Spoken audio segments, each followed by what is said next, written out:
Hey truckers, Tom here. So I'm going to give you guys a little after action report, or AAR, little military term for you guys, on my recent trip to Withlacoochee State Forest.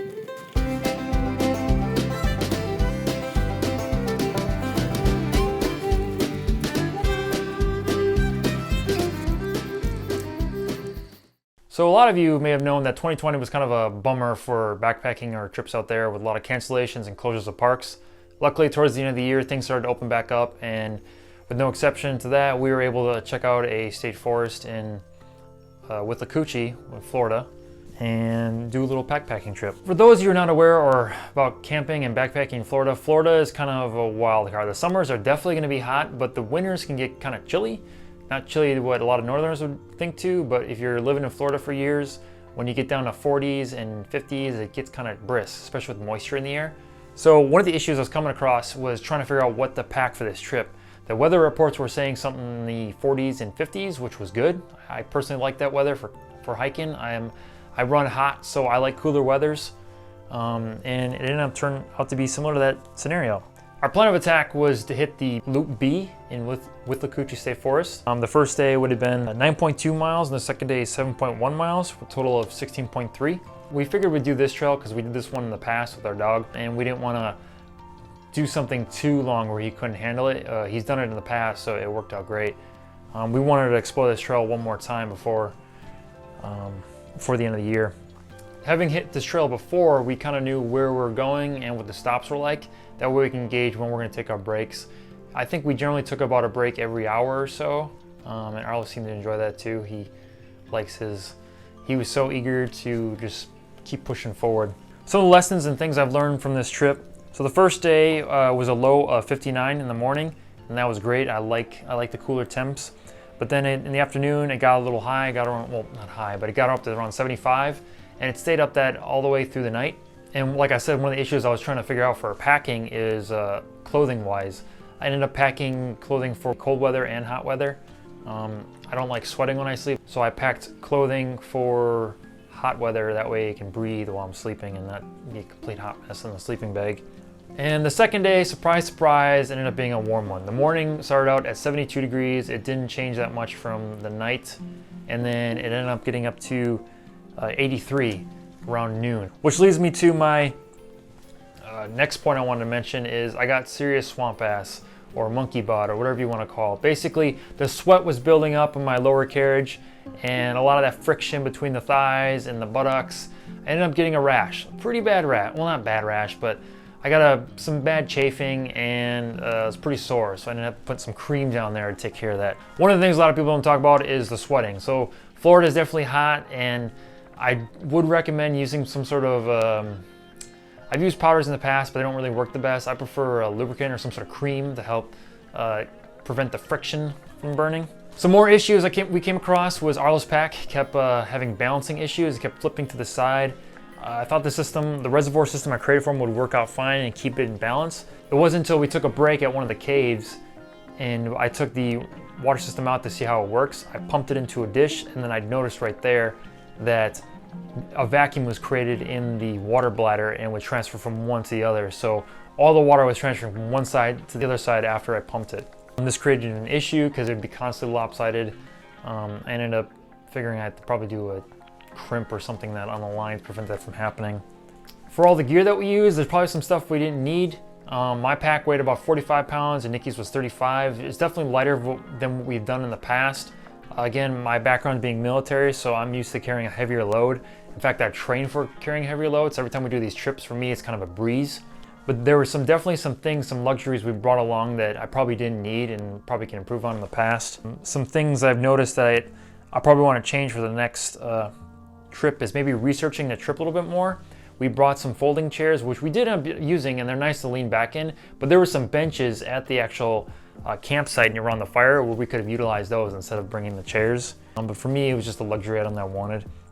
Another thing I'm probably thinking about changing is my mattress pad. So I currently have the REI Co-op 1.5 rails, 1.5 inches, and it's got the side rails. For me, I like that because I'm a tall and big person, and I do roll around in my sleep, so those rails keep me in place.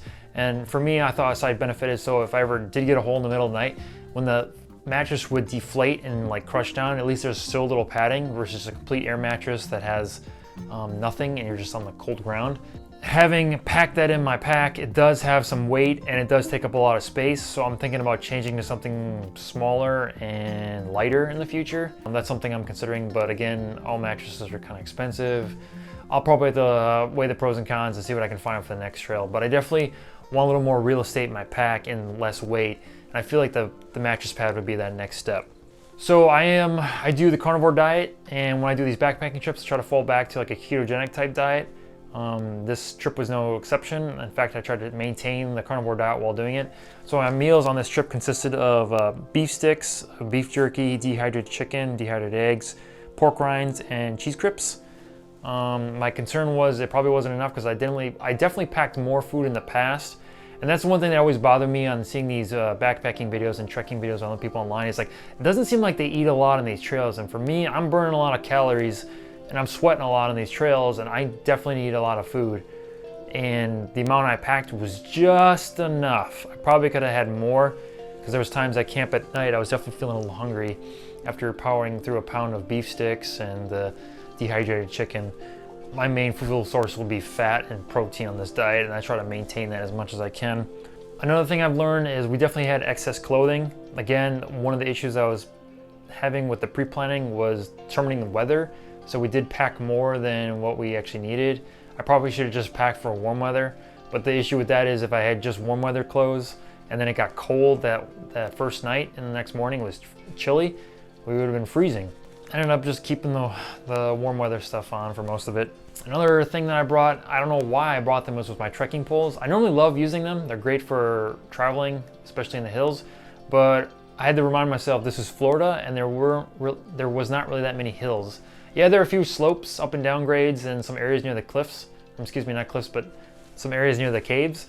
But there wasn't enough to justify bringing the trekking poles. I ended up having them strapped to my bag for the majority of the trip. So that was just an extra piece of weight I was lugging around for no reason.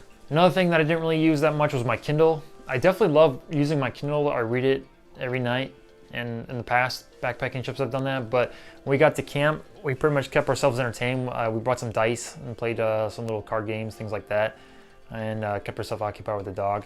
Especially when we had a fireplace there, we pretty much sat around the fire, played some dice, and just hung out. It was just relaxed. So I didn't really get much reading done with my Kindle. So maybe in the future I won't bring it. I think it really depends on how long I'm going to be out on these trips and what we're going to do with our free time. Another thing that made me put a little note down on this trip is the Jetboil. Now I love the Jetboil Minimo system. It works wonders. I love how everything goes together. The kit, you got the stove, the burners, the fuel, all can go in one piece. I can even eat out of it as a cook system, but it is bulky. I love how rapidly it boils water, but it does take up a lot of space and it is a lot of weight. So I am considering going to a different system in the future. I do like Jetboil, the brand. I'm not trying to be biased or something like that, but I definitely like their products. So I'll see if I can maybe get a burner and then maybe just do a titanium cup or something to boil the water in the future. I know I do use the bowl with the Jetboil system to eat out of, and Nicolette has her own collapsible bowl which she uses for her food. And that gives us enough time. We also have coffee mugs, which we'll use for tea or coffee or some sort of hot beverage. I know some people just do the one thing to boil their water and drink their food out of, and etc. Or eat their food out of and drink their beverages, but I personally like having two separate ones because that water gets hot and I need time to cool off. So while it's cooling off, I'll be eating my dinner, and then when that's done, I can drink my drink and then call it a day. Overall, with Withlacoochee, that was a fun little 2-day trip. I definitely would love to do it again, maybe explore different loops and routes at the location. Probably focus more in the winter time, maybe January or February where it's cooler. Even though it was in November during Thanksgiving, the weather was nice the first day, but then it got kind of warm the second day and we were sweating. Carrying all that weight, it just didn't breathe that well. Overall, we learned some things. I might change some of my gear in the future to be a little more lighter, but hopefully we'll do some longer trips and I'll see if I can stick it out with these longer ones. But once again, appreciate all of you for watching. Like and subscribe down below. Thanks again for watching and enjoy the trails.